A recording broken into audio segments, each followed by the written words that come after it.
Relatos misteriosos de assassinatos não solucionados e ataques suspeitos que podem ser ligados a criaturas aquáticas sempre chamam a minha atenção.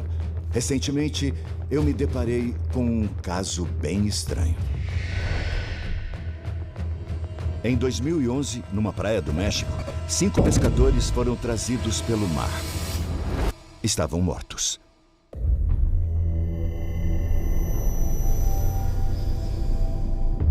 Um artigo de jornal afirmou que os corpos apresentavam sinais de agressão e hematomas horríveis. Parece terrível, mas em um país arrasado pela guerra das drogas, encontrar corpos mutilados não é uma coisa assim tão incomum. Foi exatamente o que veio depois que despertou meu interesse. Nenhum policial foi chamado para investigar, mas sim um biólogo marinho. De acordo com o artigo, as suspeitas não recaíam sobre um ser humano, e sim sobre uma criatura marinha mortal. Eu sou Jeremy Wade, e geralmente investigo casos de monstros em rios. Olha esse peixe! Assassinos de água doce que infestam os rios e lagos de nosso planeta. Isso sim é um monstro do rio. Os mistérios do mar estão fora de minha zona de conforto. Mas essa história de pescadores atacados por uma misteriosa criatura marinha é tão intrigante que eu não posso ignorá-la.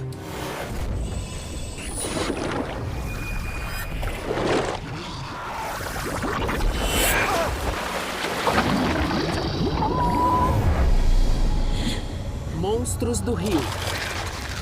Diabo das Profundezas. Eu vou investigar uma história arrepiante sobre 5 pescadores mortos que apareceram numa praia do Mar de Cortés, no México. Uma das pistas eram os ferimentos estranhos nos corpos. O biólogo marinho local tinha certeza de que o ataque tinha sido obra de um animal. O predador marinho que primeiro vem à mente é o tubarão. Mas eles sempre deixam sua assinatura peculiar, um ferimento com a curvatura da sua mandíbula. Para entender mais esse caso, preciso de mais informações sobre esses ferimentos intrigantes. Mas eu não consigo encontrar o biólogo citado no artigo. Ninguém tem notícias dele. Começo a duvidar sobre a veracidade da história.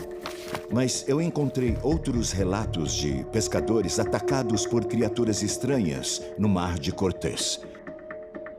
Esse artigo fala de 2 pescadores mexicanos que foram puxados de seus barcos e triturados de tal forma que os corpos não foram identificados nem mesmo pelas famílias. E este artigo fala de um homem que caiu no mar. Enquanto pedia ajuda, ele foi puxado para o fundo do mar e não foi mais visto. Tantas histórias parecidas no mesmo lugar não pode ser mera coincidência. Tenho que estar em terra para investigar. A Península da Baixa Califórnia, no México, é uma faixa de terra separada do país pelo conhecido Mar de Cortés.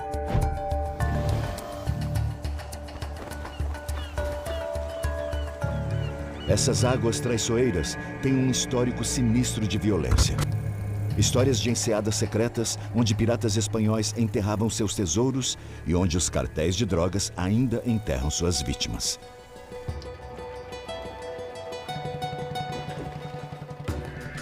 Santa Rosalia é uma das poucas áreas povoadas, uma comunidade pesqueira afastada.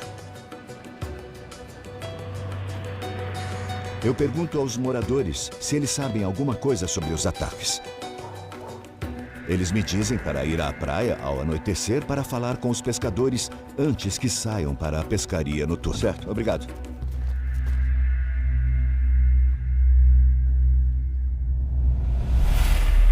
Buenas noches. Van a pescar hoje? Eu pergunto sobre os 5 mortos. Eles dizem que não sabem do caso. Mas tem outras histórias de ataques no mar. Eles me contam de uma vez que levaram um cachorro para a pescaria. E caiu o perro porque... O cachorro pulou do barco e a água borbulhou em volta dele. E se vino o carro. Só sobrou a cabeça do cachorro. Esse animal é perigoso aí. Parece coisa de tubarão, e não da criatura misteriosa que eu procuro. Aí andava aí. No, Isso não me ajuda na minha investigação. dejamos, creo, calmar. Lo mordieron ahí. Mas por eles aquí. continuam a me contar histórias de ataques, incluindo uma sobre um homem coberto de marcas estranhas de mordida. Solitario o siempre muchos? Más peligroso, ¿no? Agarrado la bota así, se la... Essa história é parecida com a que me trouxe para cá e só aumenta minha suspeita de que há um predador arisco nessas separado, águas. Pero normalmente hay alguno. Mas quando pergunto onde posso encontrar esse homem, dizem que ele cometeu suicídio. Neste caso, cheguei tarde demais.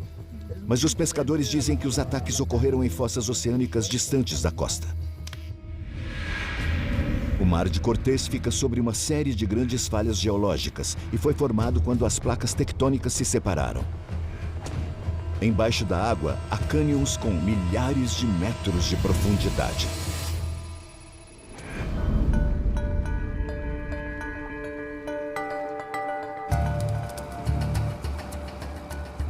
Na manhã seguinte, alugo um barco e vou ao mar aberto.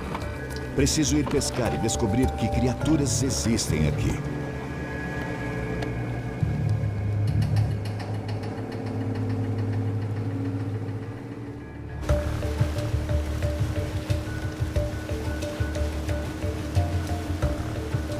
À medida que nos aproximamos das águas profundas, avisto sinais de vida. São golfinhos vindo em nossa direção. Isso é bom. São águas com vida em abundância. Eles não estariam aqui se não houvesse comida para eles. Há relatos de ataques de golfinhos a humanos, mas eles não deixam ferimentos. Muito menos as marcas incomuns de que me falaram. Ali tem uns leões marinhos naquela rocha. Eles têm esse jeito fofo e desengonçado fora da água, mas são predadores muito eficientes. Os dentes deles são como os dos cães. Mas assim como tubarões e golfinhos, os leões marinhos deixam marcas características. Daria para reconhecer na hora o responsável. Já os cortei da lista de suspeitos. Mas a incógnita permanece. Há uma criatura que vive embaixo dessas águas, atacando pescadores da região.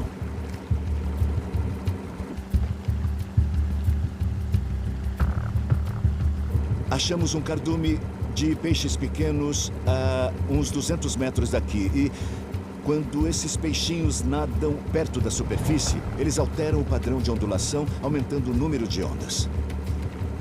Nós estamos indo para frente e para trás nessa região. É um cardume grande e achamos que a chance é boa de ver peixes maiores vindo para cá se alimentar dos pequenos.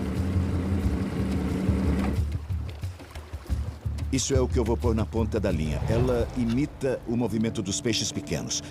Quando o barco se mover, a isca vai parecer estar viva. E a barbela aqui na frente, vai fazê-la mergulhar. Eu vou usar arame porque os caçadores de peixes menores geralmente têm dentes.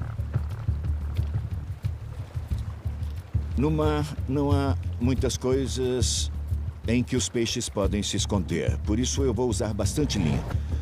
Porque peixes grandes puxam muito. Se nós chegarmos no limite da linha, nós vamos atrás com o barco. Na verdade, até pode não parecer, mas esse equipamento é muito forte. Ele aguenta um animal de algumas centenas de quilos. Pronto, já podemos jogar. Nos deslocamos rapidamente, então minha isca se move como um peixe fugindo de um predador. Tá, tudo pronto. Agora é só esperar e observar. Mas nem precisei esperar muito. Oh, é isso aí.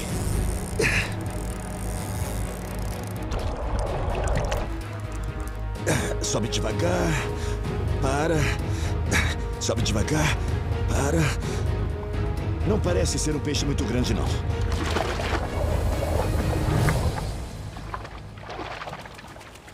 Não é um peixe capaz de atacar uma pessoa, mas é um sinal promissor. Bonito listrado. Esse peixe é a refeição perfeita para peixes maiores. E ter esse peixe por perto é como ver zebras numa savana. Com certeza, os leões estarão por perto. Será que posso tirar proveito deste peixe e melhorar minhas chances? Bom, no momento eu vou usar um bonito listrado como isca. Com este peixe na minha linha, espero atrair um predador bem maior.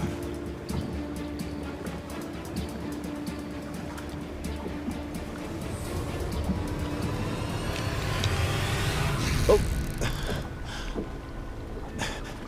Essa vara aqui se envergou.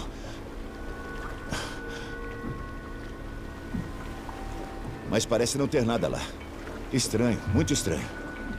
A mordida aconteceu. A isca e a ponta da minha linha sumiram. Alguma coisa cortou uma linha de arame com os dentes.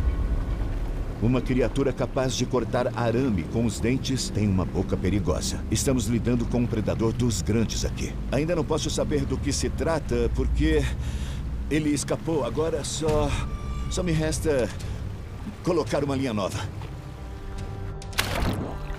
Com outro bonito listrado como isca, pretendo fisgar o culpado por cortar minha linha. Começou, eu vi ele na superfície. Desta vez, parece que ele não escapou. Vamos usar a potência do motor para fisgá-lo de jeito. Vai! Ops! Eu estou no Mar de Cortés, no México, investigando ataques misteriosos a pescadores, mordidas incomuns e encontros apavorantes. Estou no oceano tentando atrair um predador e estou usando um peixe de 2 quilos como isca. Alguma coisa cortou essa linha de metal com os dentes. Minha linha de metal foi cortada a dentadas. Deve haver um predador poderoso por aqui. Isso! Vai!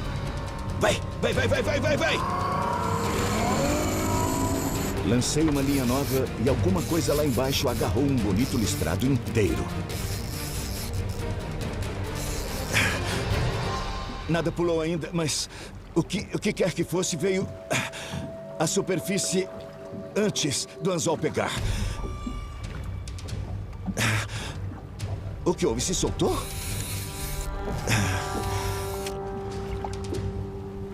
Escapou? O que aconteceu?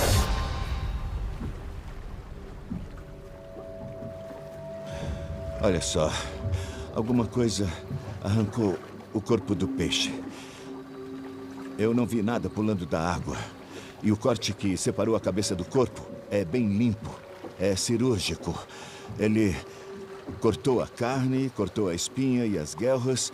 E isso aqui é um indicativo de dentes bem afiados. E essa forma aqui é uma assinatura. E ela pode revelar que se trata de algum tipo de tubarão. Isso explica a linha rompida, mas não serve para a minha investigação. Tubarões branco, martelos e anequins vivem nestas águas. Mas já excluí os tubarões da lista porque suas mordidas deixam marcas inconfundíveis. Um tubarão não causaria os ferimentos e hematomas de que tenho ouvido falar. Minha investigação não estava saindo do lugar até que um dos meus molinetes começou a chiar. Isso, vai! Cuidado, vai! Espera! Vai!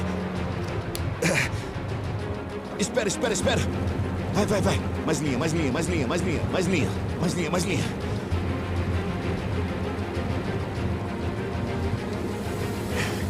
Agora vai ser na raça, acabou a linha. Ele não para, continua nadando forte, bem forte. Legal. Assim está bom. Ali está ele, está a uns 40 metros. Está chegando bem perto. É um marlim listrado. Vejam, as listras verticais do corpo dele. Para um novato da pesca marinha, esta é uma captura marcante. Os marlins são peixes icônicos. É a primeira vez que eu vejo um marlim listrado.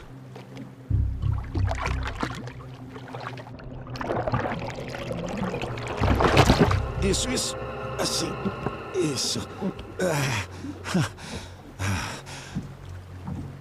Bom, nós temos pouco tempo. Precisamos devolver ao mar. É um marlim listrado.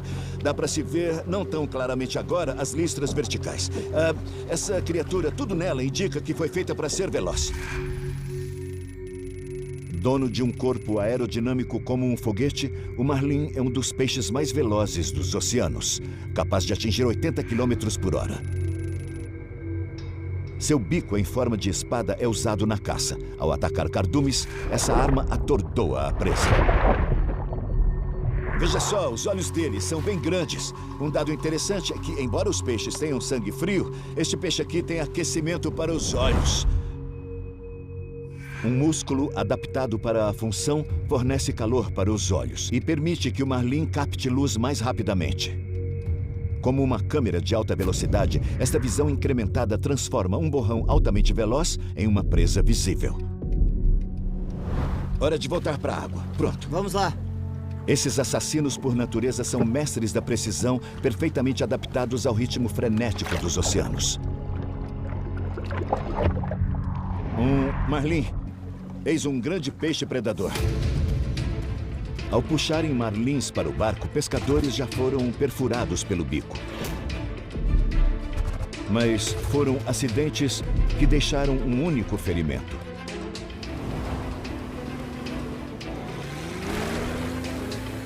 As histórias que ouvi mencionam múltiplos ferimentos. Eu procuro uma criatura capaz de um ataque prolongado. Um assassino em série persistente. Ou, quem sabe, um cardume de predadores.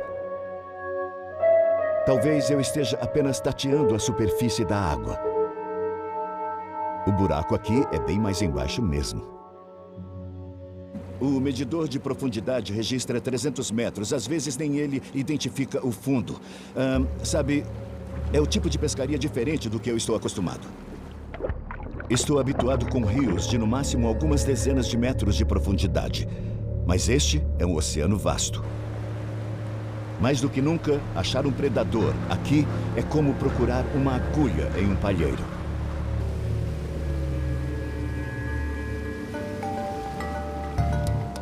Enquanto voltamos, penso que vou ter que mudar a abordagem.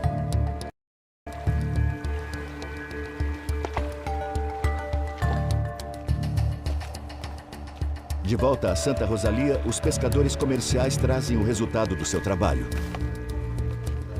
Em qualquer lugar do mundo, as docas sempre fornecem pistas essenciais e uma galeria de suspeitos em potencial. Quem sabe aqui eu encontre provas da existência de outros predadores nestas águas. Essa isca é própria para pegar cavalinha. Eles estão descarregando ali, bem agora. Oh, obrigado. Veja o olho deste peixe. Esse é o tipo de peixe que fisga as iscas que mostrei ali. O tamanho dele é ótimo, mas não se trata de um devorador de gente. Tem uns arabaianas bem bonitos ali. São peixes predadores, são bem robustos, mas eles não são perigosos para banhistas ou para pescadores. Ao longo dos anos, meus passeios pelas docas desenvolveram em mim uma espécie de sexto sentido. Eu reparei que tem alguma coisa faltando. Uma coisa me chamou a atenção. Esse aqui é o habitat ideal para os tubarões, mas não estou vendo nenhum por aqui. E eu tenho que dizer que isso é muito estranho. Eu vi que há tubarões nessas águas e a carne deles é bem lucrativa. Por isso, esperava vê-los aqui. É surpreendente que ninguém os pesque. Como em qualquer investigação, a ausência de provas pode ser significativa. Quando pergunto por que ninguém pesca tubarões, um homem que pediu para não ser filmado me deu uma resposta intrigante. Um cara disse que se eu quero mesmo saber o que acontece aqui, tem um lugar que eu preciso conhecer. Fiquei meio desconfiado, mas ele afirmou que não posso deixar de ir lá. Ele descreveu um lugar descendo a costa que ele chamou de cemitério. Um cemitério.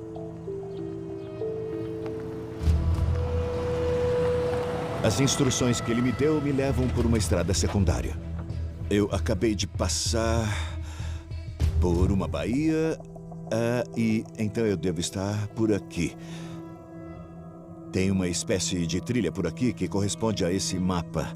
E ali onde há o encontro com o mar, é parecido com esse esboço que aquele sujeito me deu.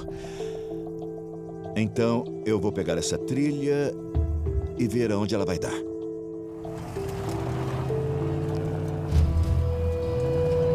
Vou percorrendo a estrada de terra e a paisagem vai ficando mais sem vida. À medida que me aproximo do mar, tem um monte de abutres lá na frente. Vejo sinais de morte no ar. Bom, deve ter alguma coisa por aqui.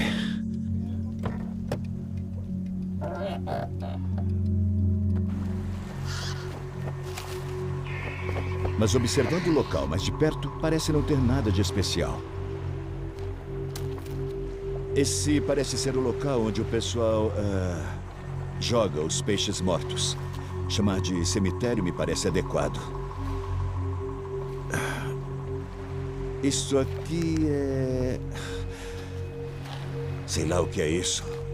É um peixe-papagaio, eu acho. O cheiro de carne podre é forte. Eu tentava entender por que tinham me mandado lá, quando, de repente, uma coisa chama minha atenção. Ah, isso aqui é diferente, é uma coisa diferente.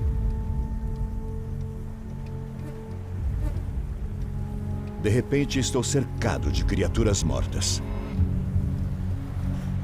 Isso é um tubarão. Quase pisei em alguma coisa. Acho que é outro exemplar da espécie. Aqui estão as nadadeiras pélvicas e um clasper. Era um tubarão macho.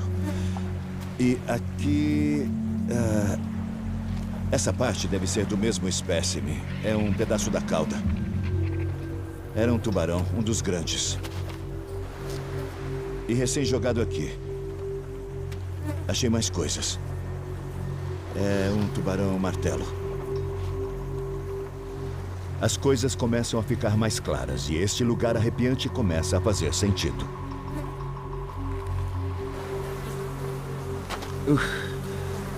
Que interessante. Não tinha nenhum tubarão lá no porto e todos foram enfáticos ao dizer que ninguém pescava tubarões, mas alguém está pescando.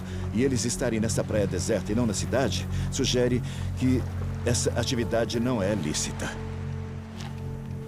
A pesca de tubarões está proibida na região e a captura está sendo feita ilegalmente. Até onde sei, proibições são decretadas quando a população do animal em questão está em declínio. Pode ser uma pista para mim. A natureza não aceita lacunas, e se os predadores do topo da cadeia estão sendo eliminados, outra criatura pode vir a assumir o lugar deles. Talvez seja essa criatura a responsável pelos ataques misteriosos. Já tinha visto uma situação como essa. Nos Estados Unidos, o boca de jacaré é um grande predador cuja população sofreu uma redução muito drástica. Estou quase lá. E essa redução contribuiu muito para uma invasão indesejada. Sem nada para controlar seu crescimento, a carpa asiática tomou conta de trechos inteiros de rios do meio-oeste. O que pode significar um desastre para os grandes lagos. Existem 13 toneladas de peixe por pessoa nesse rio. Talvez algo parecido esteja acontecendo no México. Um novo predador está preenchendo o espaço e causando confusão. Pode ser algo mais aterrorizante que tubarões. Preciso de ajuda local para descobrir o que está havendo. Francisco morou a vida inteira nessa região. E quando os tiburones... Mucho. Ele disse que quando era jovem, o mar era cheio de tubarões. Mas logo as pessoas perceberam que a carne de tubarão valia muito dinheiro. Os pescadores começaram a pegá-los em massa para vender as barbatanas para fazer sopa. Às vezes pescavam com dinamite para pegar centenas de uma vez só. Ele disse que o número de tubarões é tão baixo que o governo impôs uma proibição anual da pesca de tubarões. Mas há muita corrupção aqui, e restos ilegais ainda são despejados nas praias isoladas da região. Foi aí que reparei em uma coisa que não tinha notado. Os sinais de tubarões no oceano que eu tinha visto estavam ficando cada vez mais raros.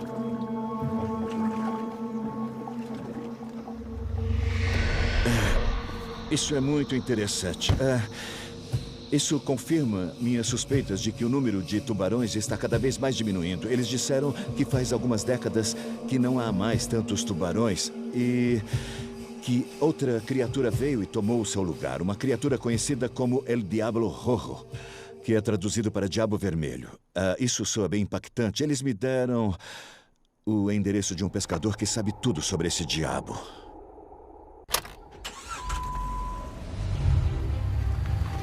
Finalmente, a primeira pista concreta.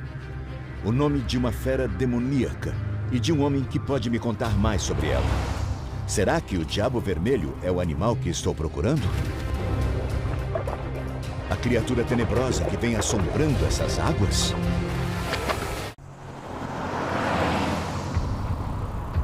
Estou no México, caçando uma criatura marinha misteriosa. A autora de ataques horripilantes, destacados por marcas estranhas de mordidas. Descobri que a queda vertiginosa no número de tubarões contribuiu para a ascensão de um novo predador. Algo que os moradores chamam de Diabo Vermelho. Seria essa a fera aterrorizante que estou procurando? Eu estou tentando descobrir a identidade desse Diabo Vermelho, essa fera de que os moradores têm falado. Deve ser mesmo apavorante ou não teriam dado um apelido tão forte a ele. Nunca tinha ouvido falar de um Diabo Vermelho, mas já tinha ouvido o termo peixe-diabo. A baleia cinzenta tinha esse apelido pelo seu comportamento violento após ser alvejada pelo arpão. Mas embora as baleias cinzentas sejam grandes e habitem essa região, elas não são predadoras. Duvido que atacariam pescadores e deixariam esses ferimentos bizarros. Outra possibilidade é a jamanta mirim, ou a raia-jamanta, também chamadas de peixes-diabo. Muito devido à anatomia peculiar de suas cabeças. Elas têm protuberâncias que parecem chifres. Há casos de infestação de raias quando o número de tubarões cai. E as raias-jamanta são nativas do Mar de Cortés. Há lendas locais em que elas são tidas como vilãs. Há histórias delas rodeando barcos e atacando mergulhadores. Mas as raias são animais filtradores. Elas não têm a anatomia necessária para causar as mordidas de que ouvi falar. Outra criatura chamada de peixe-diabo é o Kraken, que é uma lula gigante mitológica que vive no fundo do oceano. E, às vezes, ela vem à superfície e arrasta barcos para o fundo. Essas criaturas altamente inteligentes, armadas com tentáculos farpados, são figuras mitológicas. Mas será que existe alguma criatura que inspirou essa lenda? Dona Rafa. Eu fui ao endereço que os homens no cemitério de tubarões me deram. É a casa de Rafael, um pescador. Você é pescador de Diablo Rojo? Sí, sí, yo soy pescador. Ele disse que quando os diabos vermelhos surgiram nestas águas, ele tentou pescá-los. Mas não foi uma tarefa fácil. Este Diablo Rojo é um animal perigoso? Sí, bastante peligroso. Ele cresceu aqui, ele viu tubarões e nadou com eles. Foi moleza. Mas ele disse que esse animal, o Diabo Vermelho, é extremamente perigoso. Ele me contou uma de suas primeiras expedições para caçar a criatura. Eram 11 da noite. Ele e seus filhos estavam em um barco. Ele perdeu toda a sua isca. Perto do lugar onde ele estava ancorado, havia outro barco com mais iscas. Em vez de ir até lá remando, ele decidiu ir nadando. Ele sabia que havia diabos vermelhos lá embaixo, mas não imaginava que o atacariam. Lê do engano. Ele foi atacado por todos os lados. Sentiu cortes na barriga e pescoço enquanto era puxado para baixo.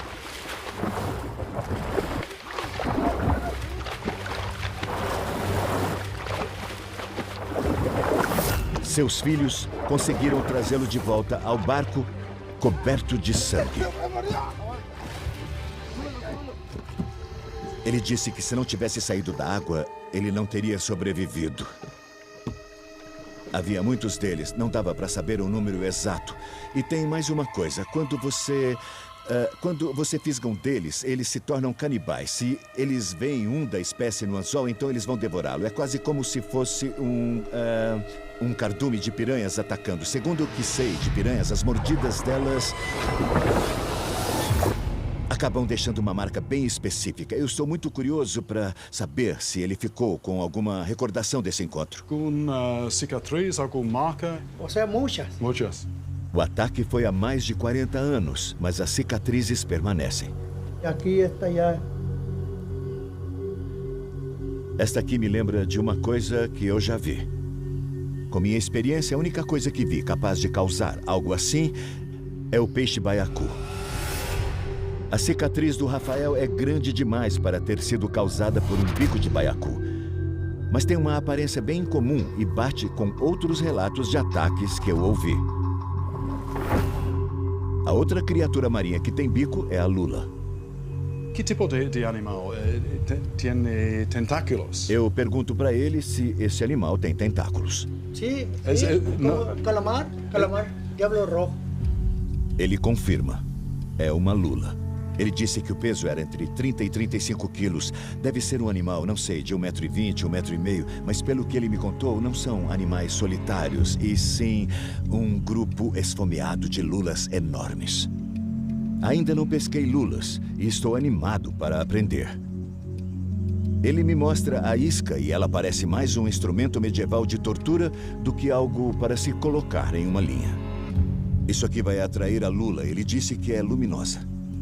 A lula é atraída pelo brilho e seus tentáculos ficam presos nos ferrões. Estas marcas aqui são causadas pelo bico da lula. Ele mesmo cria as iscas a partir de partes de outras iscas. Ela tem que descer bastante, por volta de uns 300 metros. Eu pergunto se ele pode me levar junto numa pescaria dessas, mas ele responde que eu cheguei muito tarde. Ele disse que essas criaturas predatórias invadiram a região de forma repentina e sumiram de forma misteriosa.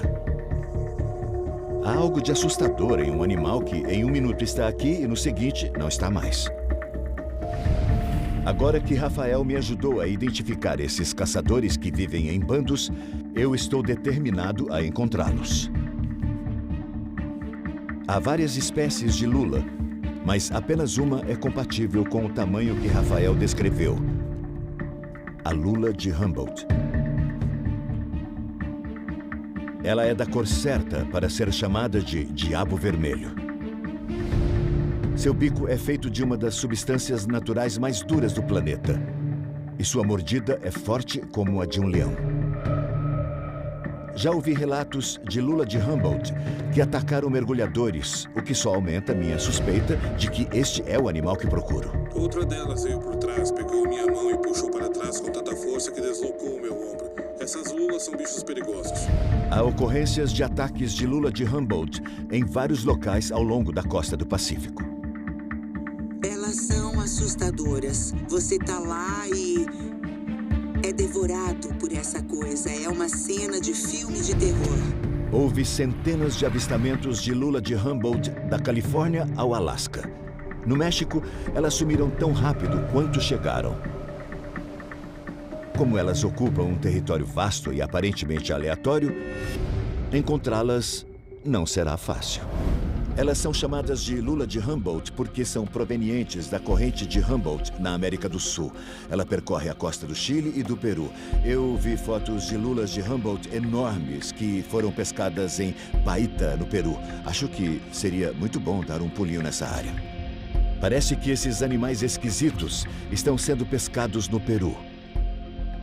Finalmente, estou próximo de encontrar o famigerado diabo das profundezas. Vamos nessa!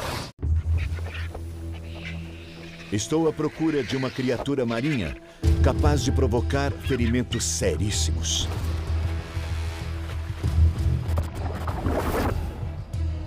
Minha busca está concentrada em uma fera tão horrenda que foi apelidada pelos pescadores mexicanos de Diabo Vermelho. Ela é a lula de Humboldt. Essas lulas predatórias mudam de destino rapidamente. Elas já não estão mais no México. Eu as localizei a 5.000 quilômetros ao sul, no seu território de origem, a corrente de Humboldt, no Pacífico da América do Sul.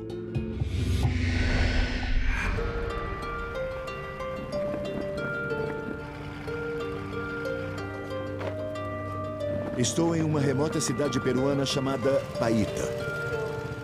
Um porto movimentado, bem diferente da indústria pesqueira de pequena escala que vi no México. Dá para perceber que as lulas deixaram sua marca aqui.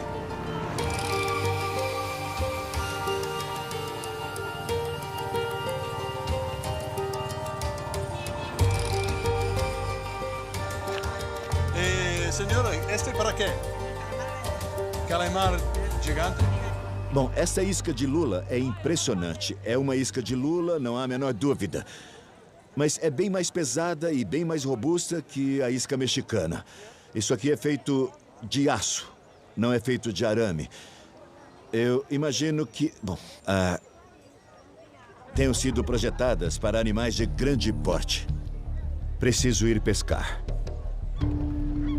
A indústria pesqueira daqui é uma das mais antigas do mundo, tendo começado antes dos Incas.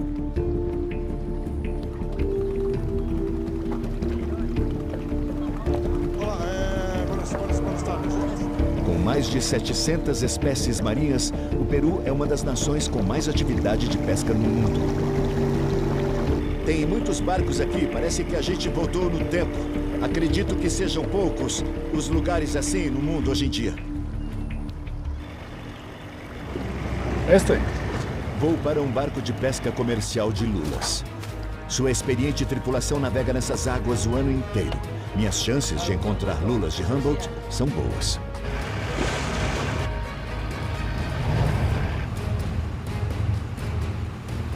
Vamos para o vasto Oceano Pacífico. Para encontrar a lula, temos de viajar por dias até chegar em águas profundas. Não há mais sinais de terra. Fico totalmente desorientado. Fica cada vez mais claro que este é um ambiente bem diferente dos rios e lagos a que estou acostumado. Todos estão passando mal na viagem, não só a equipe de filmagem, mas a tripulação também. Eu pensei que o capitão estivesse bem, mas ele também passou mal.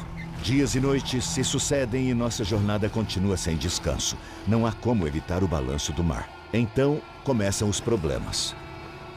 Quando você entra no barco, você perde a referência do horizonte. A não ser que você fique de olhos fechados, você fica enjoado na hora. Até mesmo os experientes pescadores que vivem disso sofrem com o movimento do barco. Se esses homens se submetem a isso para achar as lulas, elas devem valer a pena. Enfim, após uma interminável jornada, sou avisado de que estamos sobre o território das lulas. Não há como chegar ao leito. Então jogamos uma âncora flutuante para segurar o barco e podermos lançar as iscas. Vamos lá. A técnica aqui é simples. Linhas de mão e a isca pintada com tinta fosforescente para que brilhe nas profundezas. A luz fantasmagórica, combinada com o pedaço de peixe morto e o movimento da isca, ativa o instinto natural de predador da lula. Eu estou preocupado com a lateral do barco. Eu sei que é assim pela eficiência para facilitar na hora de trazer as lulas a bordo, mas a proteção fica abaixo do meu joelho. Se o barco balançar muito com esse piso escorregadio, nós podemos cair na água facilmente. Quando Rafael, o pescador que conheci no México, caiu na água com as lulas, elas grudaram nele em segundos. Os pescadores me alertaram que quando alguém cai na água, as lulas se juntam para puxá-lo para baixo da água. E a pessoa nunca mais é vista. É agora!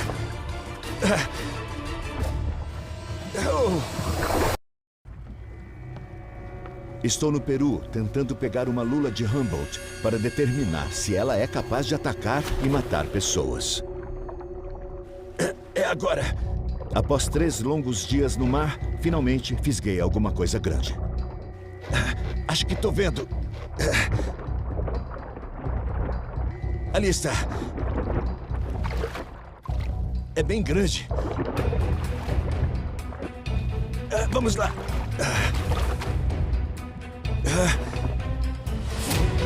O predador se contorce e dispara tinta para se defender.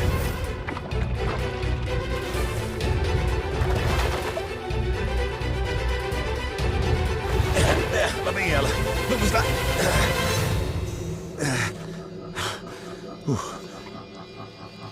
Ela está trocando de cor. Fora da água, essas lulas mudam de um vermelho infernal para um preto abissal.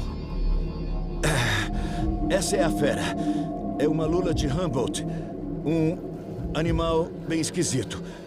A boca fica no centro, cercada pelos tentáculos. Ali dentro dá para ver o bico, olha.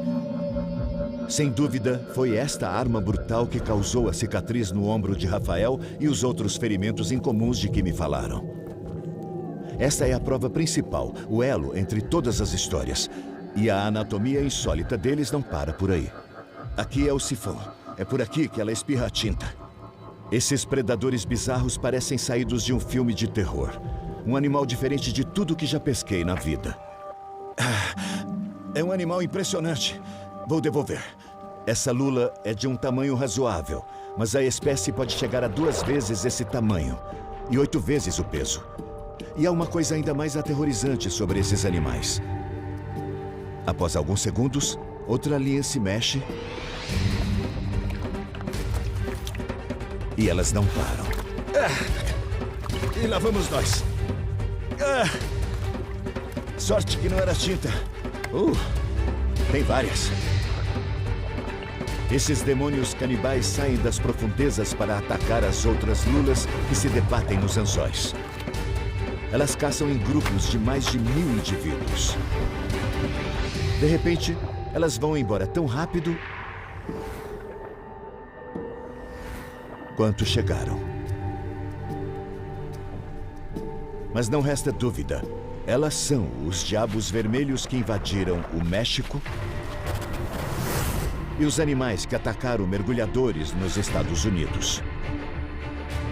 Mas e os 5 mortos que deram início a essa investigação? Como não encontrei o biólogo marinho nem achei provas consistentes, creio que a história seja uma farsa. Mas este é um caso raro em que a realidade é pior que a ficção. Embora a história que me motivou a fazer essa investigação seja falsa, a criatura que eu encontrei não seria inventada assim tão facilmente. É bem fácil você se imaginar caindo na água, sendo pego e levado para o fundo do mar por 2 ou 3 dessas criaturas. Uma pessoa morta por uma lula de Humboldt não apareceria na orla. Ela sumiria sem deixar vestígios. Para mim, o mais assustador é que elas estão perto de você em um minuto e no outro elas somem e aparecem num lugar totalmente diferente. O diabo das profundezas viajou 5.000 quilômetros do Peru ao México. Onde será que ele vai aparecer na próxima vez? Nem imagino. Quem sabe numa praia perto de você.